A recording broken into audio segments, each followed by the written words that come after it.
So, ayan siya pag suot na. Okay. Oh.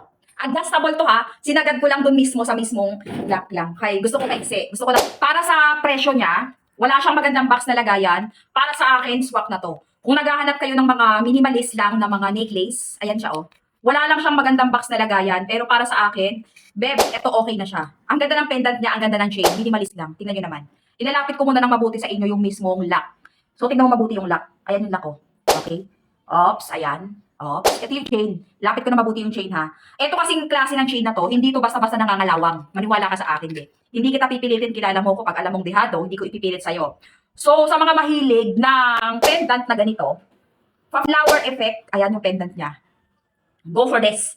At highly recommended ko naman sila na kahit naihigo mo to or swimming mo to, hindi to basta-basta magpe-faded, magta-tarnish. Basta mga ganitong klase. Basta mga ganyang klase, hindi po talaga basta-basta yan. Yes, babes, balikan mo ko pag nag-faded yan, pero hindi.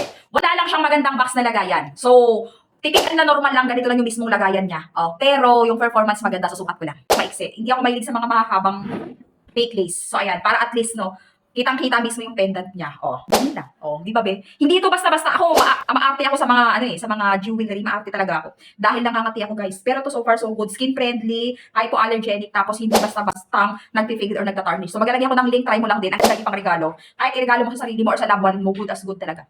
Hindi siya basta-basta nagpi-faded, basta ganitong klase, ha? Ganyang klase. Yan na, andyan yung link naman, try mo lang din. Pero yung iba, ewan ko, basta yung sa akin, hindi nagpi-faded.